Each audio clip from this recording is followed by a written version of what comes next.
Em outras cidades, como Belo Horizonte, já está tendo um trabalho de tolerância zero. E essas pessoas, elas tendem a vir para outras cidades, como Divinópolis, por falta de fiscalização.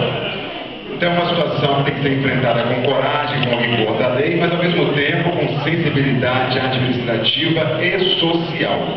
É um problema posto que tem que ser enfrentado urgentemente, haja vista uma situação insuportável, não só para os deficientes físicos, deficientes visuais, mas para todos nós, para o cidadão, aqueles que precisam se valer das calçadas, dos passeios, e muitas vezes estão levados para as ruas, disputando espaço com os carros, com os ônibus, com os caminhões.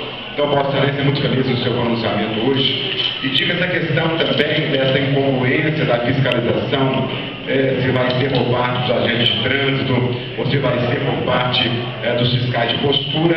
Essa é uma questão eminentemente administrativa, é uma questão de gestão, é uma questão que a prefeitura que tem que resolver, é uma questão de governo. Não cabe a gente resolver, os vereadores, não é?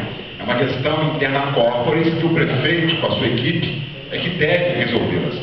Então eu quero comungar, coadunar com o pronunciamento de Vossa Excelência e cumprimentá-lo pela riqueza do seu pronunciamento. Muito obrigado pela parte.